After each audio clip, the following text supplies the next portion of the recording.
Recording has started. Hello and welcome once again to the only show that connects everything super to itself. Welcome to Superconnectivity. I'm your host, Charlie, the Professor Esser. But with me tonight, as a special guest, is a fellow professor. Phil me and Perich. I'm not a professor. You will be professing. You will be professing in the near future. Where will you be professing? As the learned man upon the hill asked to come and give your wisdom to those poor fools who were able to weasel their way into Hall H at this convention. Where will you be, Philip? Where will you be? This is amazing and important. When we say near future, this is like the middle of April next year. So I was just thinking about this today. I was like, boy, doesn't seem that far away, but it's going to be like 2 weeks out from Avengers 4. That's how far away it is. Yeah, but you know what? I think you'll have something to talk about in your DC roundtable. Well, it's about Batman. It's about Batman. Yes. I will be speaking on a panel in Ohio. What is the name of the college? It's on a college campus? Yes. You really are a professor now. I told you. Profess things on a college campus. Oh, well, I don't actually remember things, Phil. It's Bowling Green State University. Yes, Bowling Green, because I had made the mention that Bowling Green is the first college in the United States to offer a doctoral program in popular culture. So basically, Phil, you were just asked to come to MIT to talk about physics. No. You've been asked to come to Bowling Green to talk about Batman. Bazinga. This is how important this moment is. I want you to understand that, Philip, that you are recognized as one of the great authorities on this subject. We are all in awe. It's Friday, April 12th and Saturday, April 13th. And Charlie, you should come out because not only will I be doing that, but you know what other titan of pop culture will be there? Whom? He said it's on his way to wherever he's going. Robert Southgate. Oh, that guy. Yeah, he's more of a producer. He's not a creative.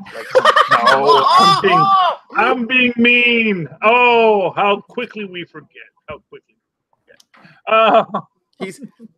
He wants to be an actor, but is he an actor like Charlie Esser? Hey, because we announced it on feature film. We announced it on Capes and Lunatics. We didn't announce it here in 2 episodes for Superconnectivity 200. You, me, and special guest Lilith Hellfire will do a live review of what's your feature film? Blitzkrieg Escape from Stalag 69. I hope it's still on Tubi by the time we get there, man. I'm so worried that it's like, wow, it's available. I hope it's in. Now, there are commercials in it, so we may have to comment on commercials when we watch it. But it's ad-supported. That's how films get done nowadays, man. That was the thing, not for nothing, Stitcher Premium. They've been after me because I listen to Stitcher, and they do have a Wolverine audio comic on Stitcher. You know what? I would wait because I think I just saw an article today. I'm trying to remember where I saw it. I believe it said something like maybe the middle of September. They said they're going to take that Wolverine from that Stitcher Premium and put it up for, I think they said for free on like, where and all the other podcatcher services for free. So yeah, what I'm going to tell you is, and not for nothing, Grammar Girl tells me I should get the premium thing, but it's like I actually like commercials. Maybe it's just because I'm an old man. Commercials give me comfort. Old man Southgate. I mean, old man Esser. It lets me know how this gift I'm getting is being paid for. In the olden days, the storyteller would receive a fine piece of meat for telling his tale around the fire at the end of the day. Now, he did not kill that woolly mammoth, no, but he certainly gave you a reason to be happy to be eating it with all your friends. And I feel like commercials make me feel like I don't have to feel guilty about this, you know? It's like every so often I'll be watching something on like the YouTubes or something. I'm like, man, you know, am I stealing from these people? I feel bad when that happens. But yeah, I'm trying to find the link I saw today. But yeah, I'm pretty sure they said in the middle of September they're going to be putting it out for free on all the other podcatcher services. So. Okay, I mean, I have never gotten into narrative podcasting. I'll be honest with you, because I know people like, oh, you got to listen to this, and it's like, oh, it's old radio shows, and I love old radio shows. Mm-hmm. I guess my problem is that old radio shows kind of like had that 15-minute cycle. Where here's a story, here's a thing, here's what we're doing. Okay, now we resolved it. And how about some delicious Maxwell House coffee? Yeah, but that doesn't kill the momentum. To the last drop, my friend. That doesn't kill the last drop. That doesn't kill the momentum, though? No, often I know that would incorporate that into the story, that the whole story would be resolved once we all sat down and had a nice cup of Maxwell House coffee. You know, we don't have to worry about that, little Fanny. We have an Oldsmobile. Yeah. And an Oldsmobile will take us where we need to go to solve this problem. Yay, Oldsmobile! And Maxwell House coffee. Coffee that you can drink. Thusly implying that all other coffees cannot be drinking. Anyway, so we have not talked about comic books yet, except, of course, I did send you that link to Stan Lee. He did have an important announcement to make. Yeah, I said about I said you scared me, jerk. I thought he had a stroke or something because he was talking about something wrong with his hand. Yeah, well, I guess he had hurt his hand because, not for nothing, he's an old guy, and I'm like a third of his age, and I hurt myself all the time. It's like every day at work, I'm like, oh, I got to get up from my chair. It's like, and I can feel like my knees straining against the gravity of my weight because I am fat and old. Now, Lee has that luck. He is not a fat old man. He's just an old man. That's why he's so spry. Excelsior! But his hand is better. I guess people were worried that his hand was hurting. He wasn't using his left hand very much. And then, I'm trying to remember, because it's reversed on the video. But then he holds it. But now there's something weird with my right hand, and he holds up a big Hulk fist. And it's like, gamma radiation. Stanley Hulk. That's what this world needs. Moving right along. Other things on YouTube. Speaking of things you watch for free, that you maybe feel guilty about, well, maybe not so much for this one because I'm paying to watch the actual show when it comes out next month. What is that, Phil? Iron Fist Season 2? Iron Fist Season 2. Electric Boogaloo, The Redemption. No, I was really pleased by this trailer. With 100% less buck. Yeah, that helps. Less whining, less... Well, yeah, I was thinking about this as I watched it a couple minutes ago. I think it's... because it just, I mean, the trailer was just nonstop action. So I mean, we got to watch the show, but it appears, I think that was the big problem with season 1. People were like, oh, there's a lot of, standing around in boardrooms and, whoa, what are we going to do about Danny? He's trying to take the company back. This is more action. I mean, in this trailer for season 2, he punches a freaking truck. Yes. Well, you do like a good truck and an armored car, no less. Yes. But, okay, there's something that I think was really important in this trailer that I think got glossed over. And it ties into the last episode of Luke Cage. Where Danny's like, he has so much to do. Someone has to keep the city safe. And I want you to think about this because, of course, we know that Daredevil is out in Guatemala. Luke Cage is in Harlem and has declared his peace in Harlem. But all that crime has now gone out of Harlem. And only the Iron Fist is left to protect the world. because Spider-Man's in Queens. I'm pretty sure. Didn't they say he's protecting Hell's Kitchen since Daredevil's missing, presumed dead? Well, but still, it's this idea that I think the implication is that crime has increased. Now that Luke Cage has sort of put a rule, basically is now the boss of Harlem. Well, yeah. Once you fumigate your house, where are all the cockroaches going to run to your neighbor's house? So my house. Everyone's leaving. All the criminals are leaving Harlem and running to Hell's Kitchen, probably. Yeah, we actually have a sanctuary here in my home. They eat bed bugs. They're actually good for you. Protein. And when the apocalypse comes, man, pure protein. Gotta think future thoughts. That's my motto.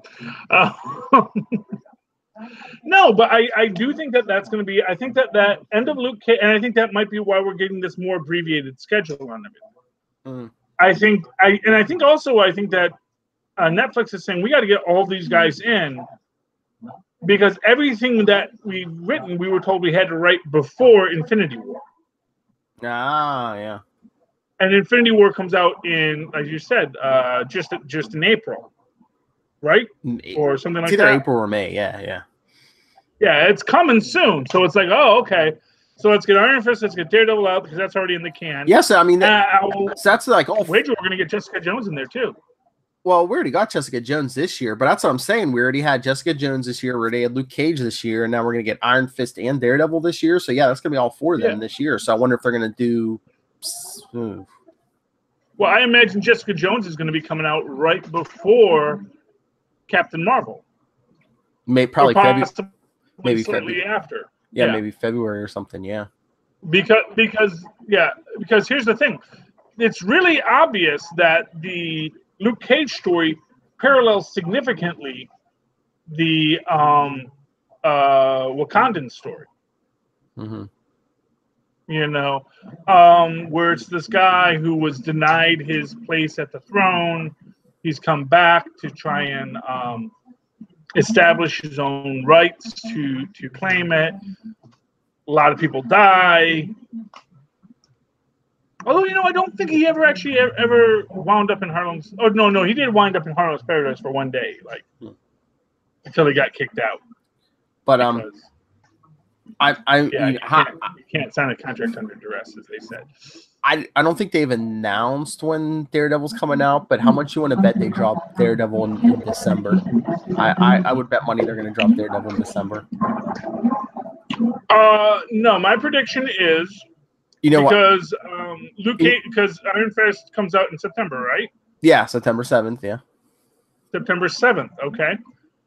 Big prediction, Daredevil drops October 30th at midnight. That would be interesting, but...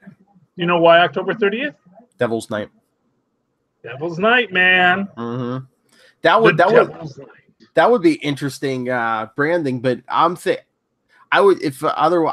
maybe Thanksgiving weekends, people have more time off, you get your numbers up. But I'm saying December because I think they've done this before to DC. Aquaman comes out in December. How much you want to bet opening weekend of Aquaman they drop Daredevil? It's entirely possible. What was it? Was it I forget what it was. If it was Defenders or something, I swear they dropped when Justice League hit or something. Yeah, are we so worried about Aquaman? Kinda, yeah. I don't think I've seen Black Manta. Was Black Manta in the trailer? Yes. Is Black Manta the star or the villain? No, it's. There's two. It's Aquatic M&M. Yeah. Black Ocean Master's in it and Black Manta are in it. Yeah, because when they're swimming underwater. Did you ever see did you see in the trailer where that laser blast is blasting stuff? I think I was coming from Manta's helmet. Oh yeah, I-beams. Yeah. They should have focused on Black Manta. They should. You're gonna do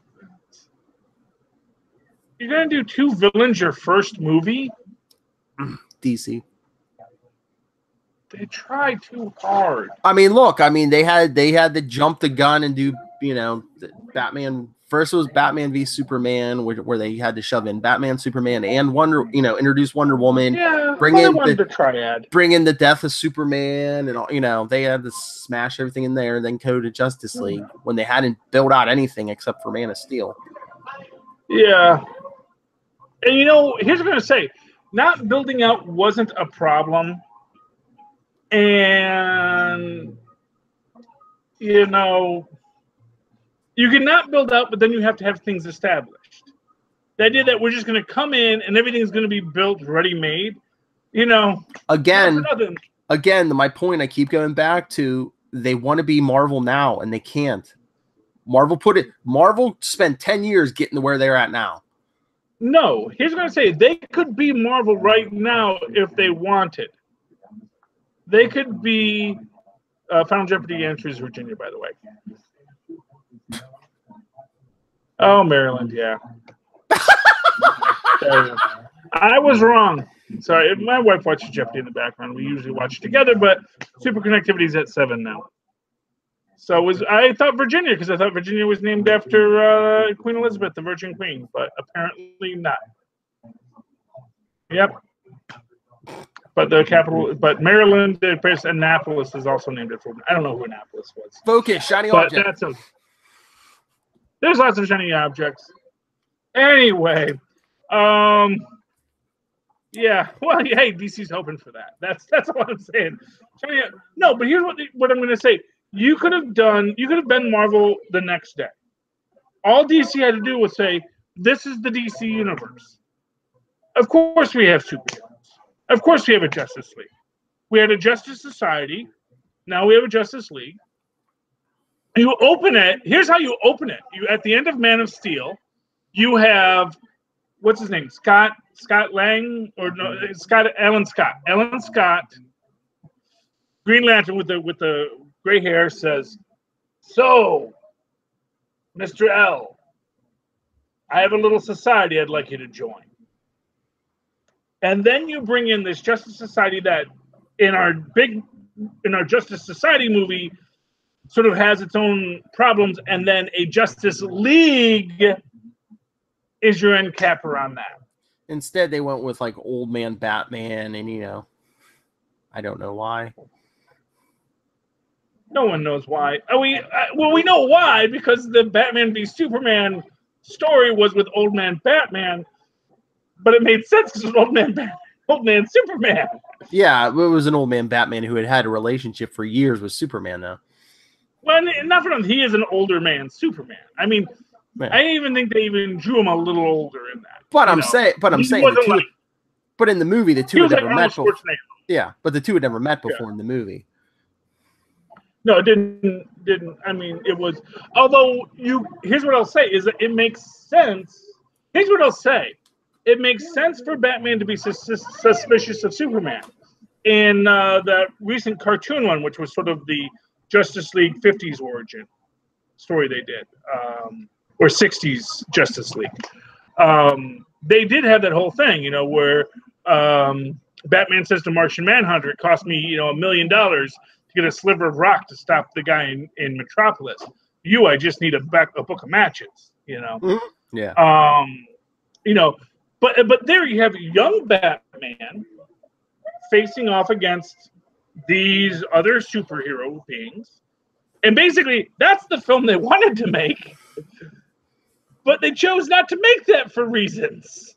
No. It's like, here's a really good story from DC Animation Studios about the origins of the Justice League. We could update it. We could set it in the 90s or the aughts or whatever you want. We could make that work. No. We want a really old Batman who complains about how he's too old for this stuff, like so much Danny Glover. But everyone else is young, and Robin is dead for reasons. And then we're gonna have Robin do a Nightwing thing too. Snyder, and 20 different Joker movies. Although you know what, I was rewatching The Watchmen lately, and Snyder's not a bad director. I really enjoy, and I'll be the guy on that. I like the Watchmen movie. I like the Watchmen movie better than the Watchmen comic. Oh, that's at Charlie Esser. I mean, it wasn't bad. I don't know if I'd Yeah. go as far as saying it's better than the comic, but I mean, it wasn't bad. Honestly, I'm not. First off, I'm not a fan of Beardy. Of what? As we've established, of Beardy. Oh, okay. What's his name? Alan Moore. I forget his name. Alan Moore, the guy who likes to write about, basically the guy who read Lolita once and said, that's what a story is. Every story should just be Lolita. Because that's the best story ever written. I love Lolita. He loves Lolita. What can I say? The guy loves that book a lot. Like, insanely a lot. To a point where you're like, dude, there actually are other stories that were written. You may want to look into some of them. There's some good ones out there. That's all I'm saying, Alan Moore. Read someone else. Anyone else. Send us your hate mail. Not every book is Lolita. That's all I'm saying. So you took me off Iron Fist. I was going to say, you know what else I was... Oh, yeah, what happened in Iron Fist? Well, you know what else I noticed? Are they making Misty Knight like the new Claire?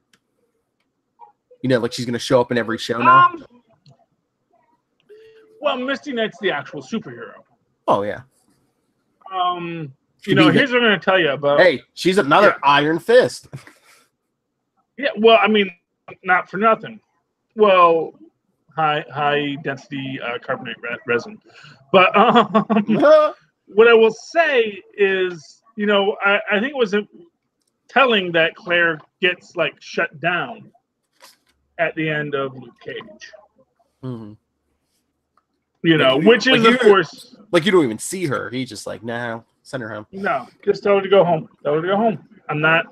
You know what? Well, but for what it's worth, she cut him out, and, now he's cutting her back, and that's the way it plays sometimes, man.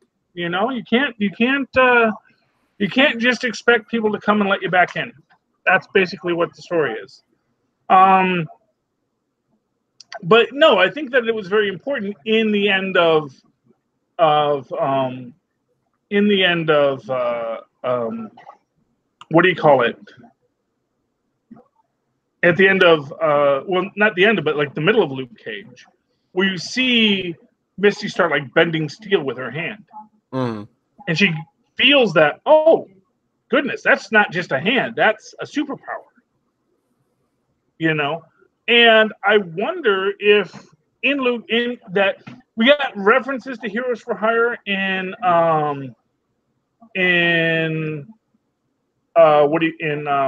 Luke Cage, but we always back away. Mm-hmm. We go to the theater. We say, oh, you're not that good as a hero for hire. Heroes for Hire is a thing that we're going to say. We put Power Man on the t-shirts.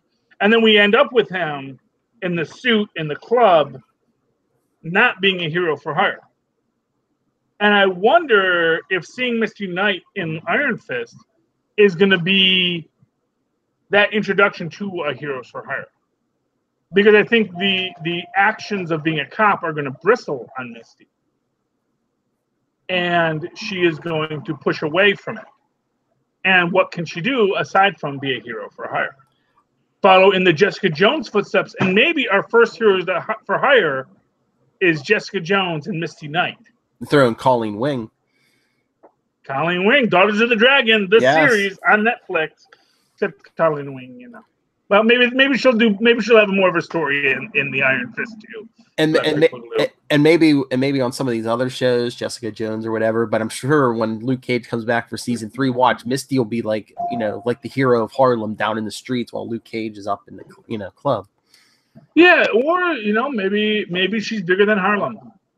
Maybe, because if there was one thing that maybe Luke Cage was about, was that Harlem is just a tiny part of the African American community in New York City. And that, in fact, Harlem is a lot of gentrified people up on the hill, both African-American and non-African-American, who are in that area of Manhattan on the A-line. And that the real people who would have been in Harlem years ago are now in Jamaica. Our brethren, as they say. So I think, very much, I think... Luke Cage 2 is the last temptation of Luke Cage. And he says, yeah, temptation, that sounds great.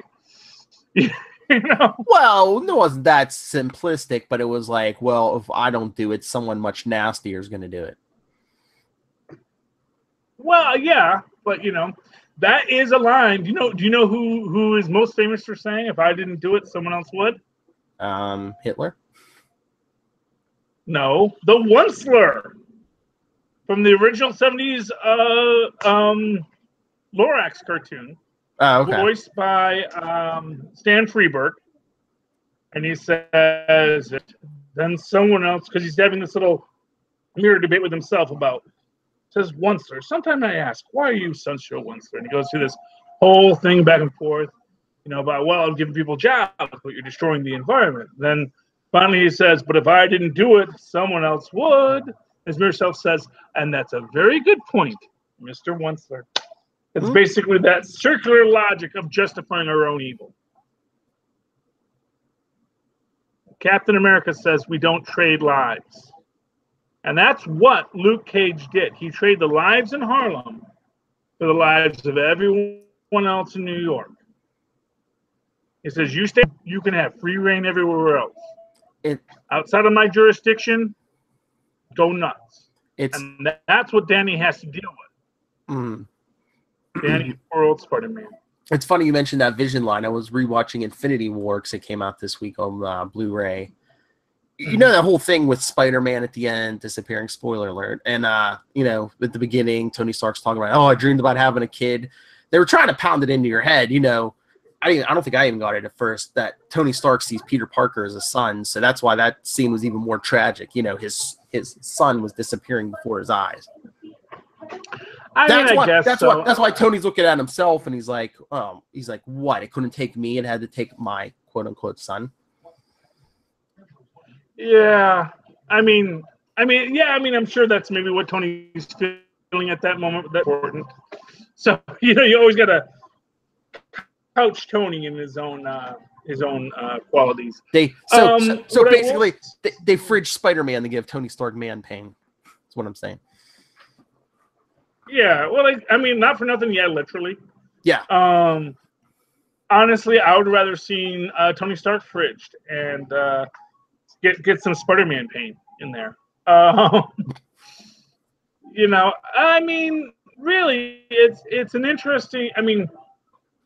The not death of Spider-Man, but the ceasing of existence for Spider-Man is, of course, one of the most painful moments to watch in Infinity War. Well, I guess part of me does wonder if maybe it's more painful than. Like it's painful, but then it becomes painful in a different way where it is kind of a cliche. It's like, oh, the little kid died, Yeah, well, we've discussed this before. I believe that casualty. We'll kill you, Peter. That casualty list was specific, I think. So everyone would be like, it's like, calm down. They're coming back. There's a Spider-Man sequel. There's a Black Panther sequel. There's a Guardians of the Galaxy sequel. Hopefully, third one coming out. Yeah, without a doubt, I think those people were chosen especially because we're not really keeping any of these people dead. Like the only person who might still be dead at the end of this is Loki. Yeah, maybe Bucky if he says, because that's going to the Soul Stone. The only way I can save him is to stop him. You guys go. And then you get this whole thing with him and Cap. He's like, we're together till the end, man. It's like, no. Boom, get out of here. And, it's like, I can't save you, Bucky. And he can't save him once again. And then, oh, no, I got Bucky man pain again. I just got rid of that stuff. Yeah. And now it's back. And then he meets a little kid named Rick Jones who looks exactly like Sebastian Stan for some reason. But no, my name is Richard Jones. I've never met this James Buchanan Barnes you're mentioning. But gee willikers, I know Bruce Banner for some reason. All right. Enough of that. That's Avengers 5 Electric Book Alive. Hey, did you read any comic books this week, Phil? Yeah, I believe. What did you say you read so far? Thor and Iron Man? Tony Stark Iron Man? I read Thor, Iron Man in Exile so far. Okay. I also have Dull Man Destroys the Full Moon Universe. I'm waiting to see if he faces Dr. Mordred Fingers crossed. Oh, Dr. Mordred versus Dollman and the demonic toys. It makes itself. I don't know. I know I didn't watch the Devil Bong one, but you know, if they insist, we'll deal with it. Demonic toys and the Puppet Master and Dollman. I didn't get to Exiles anyway, yet. So it was the books you read. Yes. What did I think of which one? I'll try to get the Exiles for tomorrow for Capes and Lunatics. So do you want to talk Iron Man and Thor tonight? I'm sorry? You want to talk Thor and Iron Man tonight? Yeah, let's talk Thor and Iron Man because those are the other two books I've read. Okay, Iron Man first.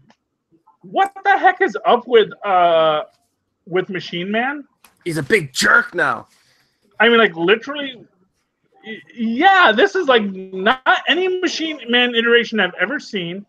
I mean, he's from the original 2001 comic books. He's like supposed to be he's somehow tied to the monoliths, although we don't have rights to the monoliths anymore. It's like so many other things that Marvel no longer has the rights to. But although I don't know who owns 2001. Was it Fox? Was it Disney? Does Disney now own 2001 again? I don't know. I have to look this up. It might be Warner's. Curse you, Warner's. And look up who produced 2001, because then maybe we can actually tie this all back again. So, Machine Man's like, yeah, but it just seems like over the top. Like, first off, it's like, it's hard to understand this idea that maybe AI are oppressed because they don't seem to be. You know, in all honesty, it's not like we have, paranoid androids, sweeping the paper off our floors in this universe. It seems mostly like that's something they could. Honestly, it comes off like a very privileged white dude complaining about the oppression that his privileged white dudes have suffered over the years. I mean, which not for nothing is why Jocasta shuts him down left and right, because it's like, what is wrong with you? Which is why I kind of hope something really is wrong with Machine Man, and that's going to come out later. Maybe, because I was going to say Vision and Viv seem to be living their life fine. Well, that's an interesting point about Vision and Viv, because Vision and Viv are made from Horton cells. And here is an interesting fact that we learned from one of the later episodes of the Fantastic Four before they went away. The Human Torch has a soul. Because the Sleepwalker told him he had a soul. And he was like, whoa, I actually do have a soul? And of course he has a soul because he has artificial cells. Artificial cells do produce a soul. I don't know if AIs actually have a soul, because their existence comes from programming, not recreation of a neural network. That it's a program, not a neural network. That's an important thing. The Human Torch can't download himself onto a machine. Neither can Tony Stark. But Tony Stark re-uploaded his mind onto a neural network, and that neural network with cells has a mind and therefore has a brain. He may have implanted that knowledge onto it, but as I've said, like the Wizard, that's Tony Stark's like third soul now. Yeah, the Wizard has like 23. We know at least 23 because Bentley's the 23rd iteration. I was gonna say this is at least the second or third time. Yeah, Tony Stark's like had to like mind wipe or upload himself again. Yeah, rebuild himself. Rhodey only has. Although we don't really know if the original Rhodey ever died. To me, that is like the biggest thing with Rhodey is we don't know if the original Rhodey died. You don't know if they like killed him and rewrote his mind on the new body, the fancy new body, or if that body is in cold storage. If I ever get to write for Marvel and anyone lets me write anything with War Machine, that is my first arc. You heard it here. Is Rhodey wakes up, and it'll be that same thing that happened with Doctor Strange when his brother woke up because the power went out in the cryogenics lab. And he was like, "Wait, I'm a vampire now." what did you do to me, Steven? And but two things I wanted to ask you about. This is 90s Doctor Strange, kids. Yeah. Yes. Look, the Great Escape, the virtual reality world Tony Stark made. Did you jump up and down when you saw the Unlimited Class Wrestling Federation with D-Man and Sharon Ventura? Yeah, I love that. I was. Who was the Gold Iron Man? Because he was a jerk. Yeah, that was the thing. Is like I don't know who any of these people are. That was the annoying aspects of it. Because they don't really say, "Oh, this is this person." That's why they're acting like a jerk. It's like, "Oh, and also like, AI would never be well," and that made sense for Jocasta to say because spoiler, it was Jocasta. That's our protagonist in this. Mm-hmm. That but it wasn't Jocasta who blasts D-Man. Because they said no AI would put a male wrestler in a female wrestling troupe. It's like, why wouldn't an AI do that? And honestly, not for nothing, an AI would definitely do that because it's probably programmed for diversity. Yeah, I was trying not for nothing. It's like obviously, yeah. I was trying to figure out if that was Machine Man at first in disguise, but I don't know. No, well, Machine Man wouldn't be playing the game. I think Machine Man shows up when Machine Man shows up, and Machine Man's not doing anything nutty on this. Here's the most important question about this.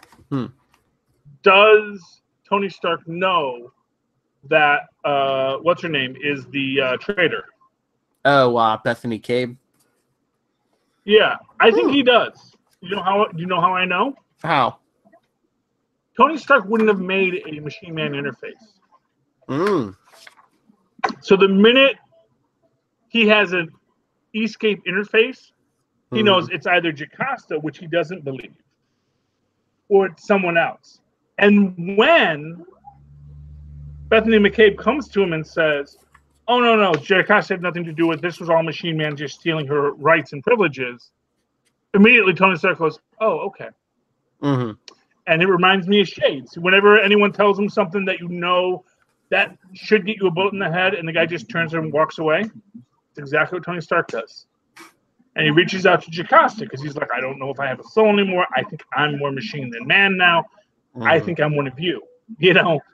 I think I'm not a human being anymore, and I need to know what that means because I've rebuilt myself so many times, and I don't feel like a human being anymore. I feel like I'm just all the parts of a human being."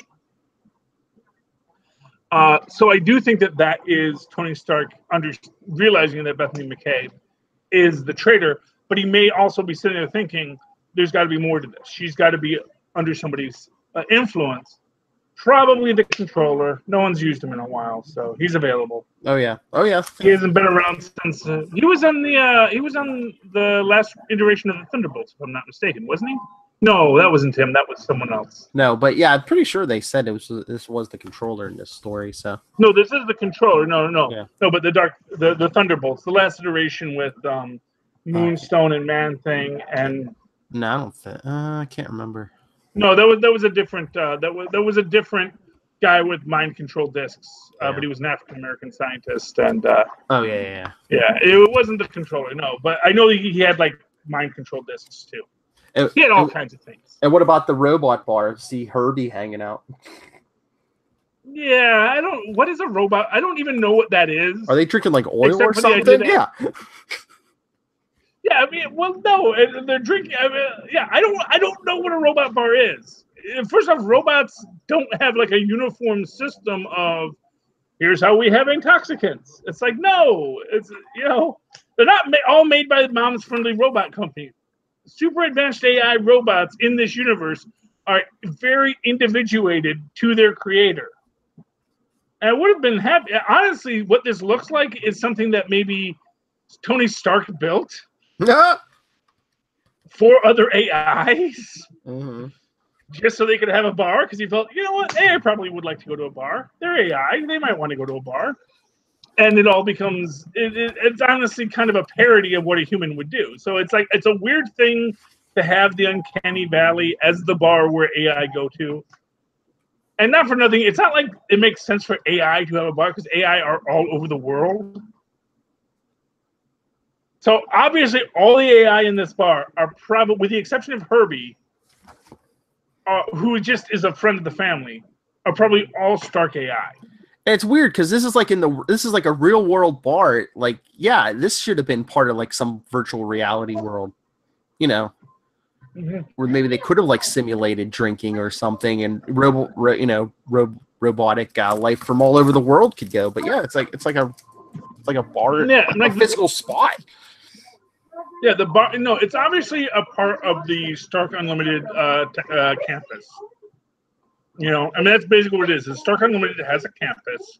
On it, they have various AI. I don't know, because it says the Uncanny Valley, a secret robot bar. Yeah, I don't think it's really a secret.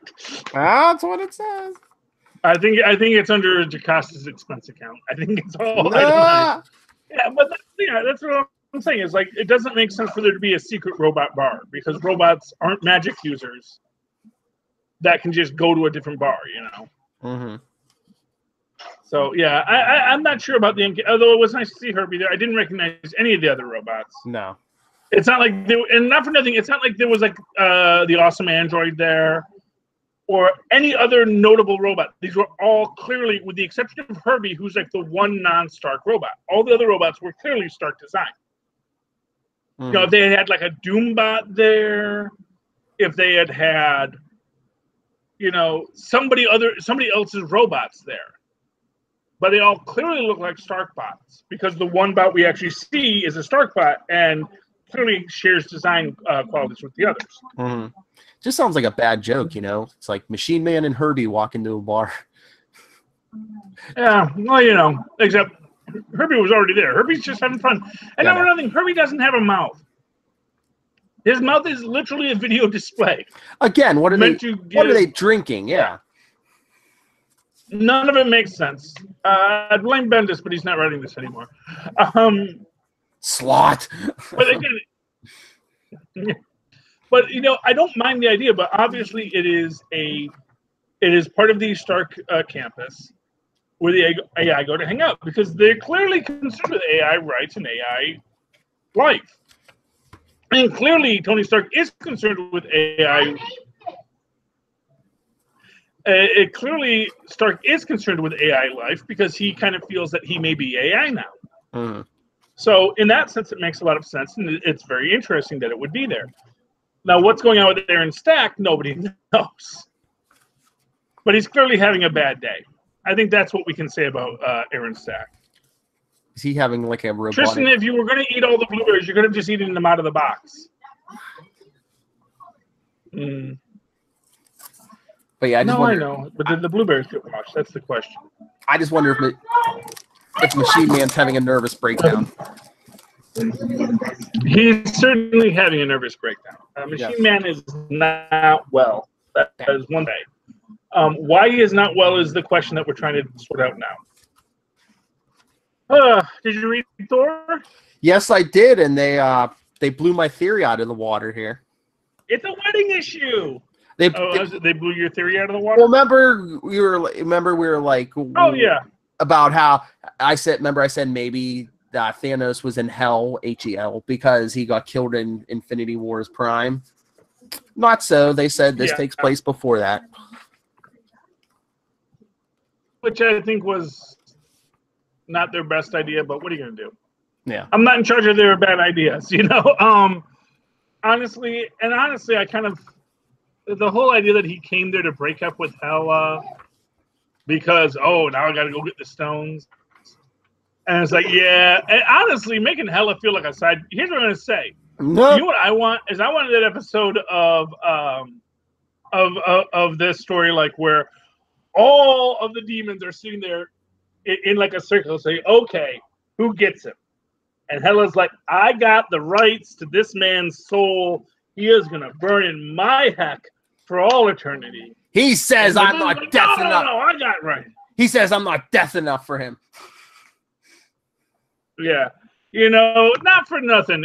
I just feel like she is going, I want to see him, never getting to death. And I want death being like, yeah, okay, Thanos, you're cute. You're a cute little puppy, mortal. And just to have Thanos having to deal with Hela for the rest of eternity. And Hela and Carnilla are now married, which apparently that's how marriage works. You just put a ring on someone and says, "You're married. Kiss her." Old school as Guardian. You know? Yeah, I mean, it's like apparently that's all there is to it. It's the short version. I think they do you good. It's not like a real marriage. It just needed to be the symbolic whatever, I guess. Like you promise you are promised to me. So yeah, it's there's no love involved. But did you see what Loki stole from Thor's boat? Did they show what he's? Did. They very clearly showed what Loki stole. What is that? Oh, you weren't paying attention? I'm looking at it, but what is it? Mm-hmm. Go 2 pages back. Look at what Beldar is looking at, which doesn't make sense because she's not Beldar's mom. Wait, what? Beldar is looking at a picture of Freya. Oh, yeah. He says it'll be nice to see mom again. Mm-hmm. And then when there's what did Loki steal? What did Loki steal? He stole a picture of his mother. No. Because that's okay. Mom. Okay. They're going to reveal it. Now I see it. My words, yes. The empty space on the wall, yes. Mark my words. They're going to reveal Loki is the true son of Freya. That when she was captured by Laufey, they had a little Beauty and the Beast thing going on. Yeah. And you know what? She found thing that because not for nothing. It's not like Odin was a prize pig.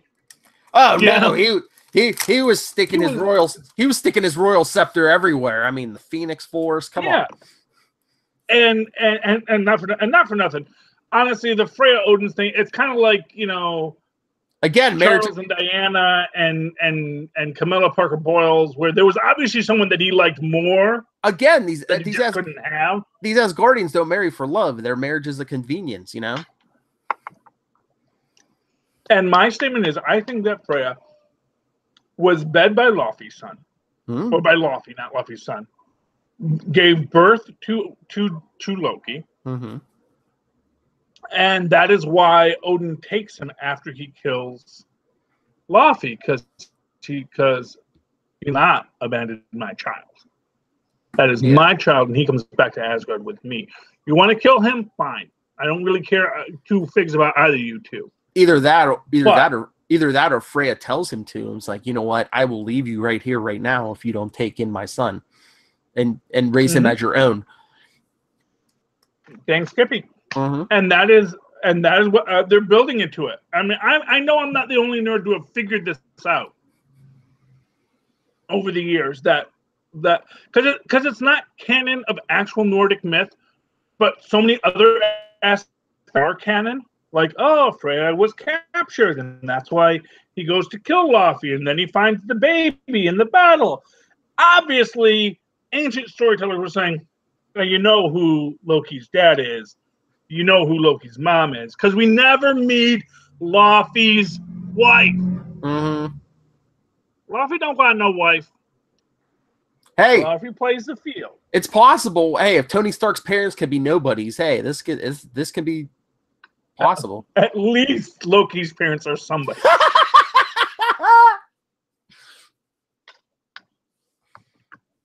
It's like, but the fact that we've never met Loki's mom tells me that that's a big empty space. Because we've met Laufey. Because we brought the parents back. But remember in Young Avengers when they brought everyone's parents who had been dead. This was the last Young Avengers arc with America and Kid Marvel and all that kind of stuff. And all of these parents were being brought back by this evil mind force. And you see everyone's parents came back and they were all telling them, this is what you have to do because you're children. We're the bosses of you. And we saw Laufey, but not Laufey's wife. Why? Because Laufey, because Loki's mother wasn't dead yet, and couldn't be brought back to be controlled. Stick that in your pipe and smoke it, Marvel. Yeah. So that's that. But that was important to me that he stole the picture because it really says there's stuff going on there. I think Now maybe he's going to steal the picture because he's got to do some kind of voodoo magic, but we'll see that next issue. Anything else you want to talk about this week, Phil? No, I think we're good, and we're going to be doing Capes and Lunatics tomorrow. So tomorrow morning, 9:30 a.m. If you're watching on YouTube, and if you're on the podcast, it'll be like 2 days from now. So get your Fruit Loops at the ready, boys. It's time to watch Saturday morning Capes and Lunatics. It'll be fun. I'll be there. Okay, Philip, if people would like to talk to you about all this stuff, where can they find you? If you want to get a hold of me, especially for interviews, you can always email me, nightwingpdp@gmail.com. And on Twitter, I am at nightwingpdp. And check out the Capes and Lunatics on Facebook, Twitter, at Capes Lunatics, and the voicemail, 614-382-2737. That's 614-38-CAPES. And, of course, always write to me in that old-fashioned email way, the way our mouths and paws. And Freya and Laufey once did, using Asgardian emails, to send their secret love notes back and forth. At superconnectivityblog@gmail.com. That's superconnectivityblog@gmail.com. And follow me on the Twitters, because I live tweet stuff every so often when stuff is out there that's worth live tweeting and is new. Like, for example, Cloak and Dagger, which is not right now. Or Agents of S.H.I.E.L.D., which is not right now. Or Powerless, which is not right now. Never. But something will come out eventually.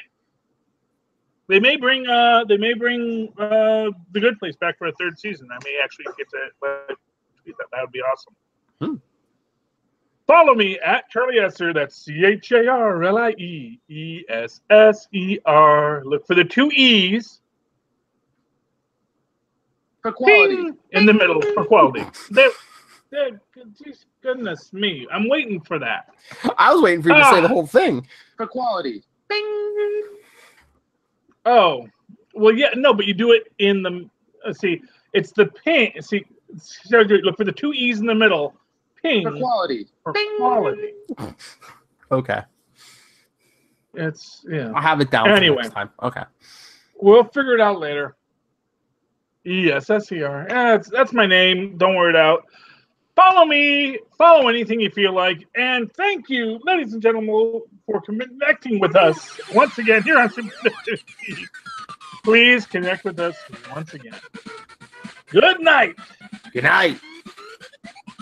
This is Hamburger Helper's beef stroganoff. It's very good. Ooh.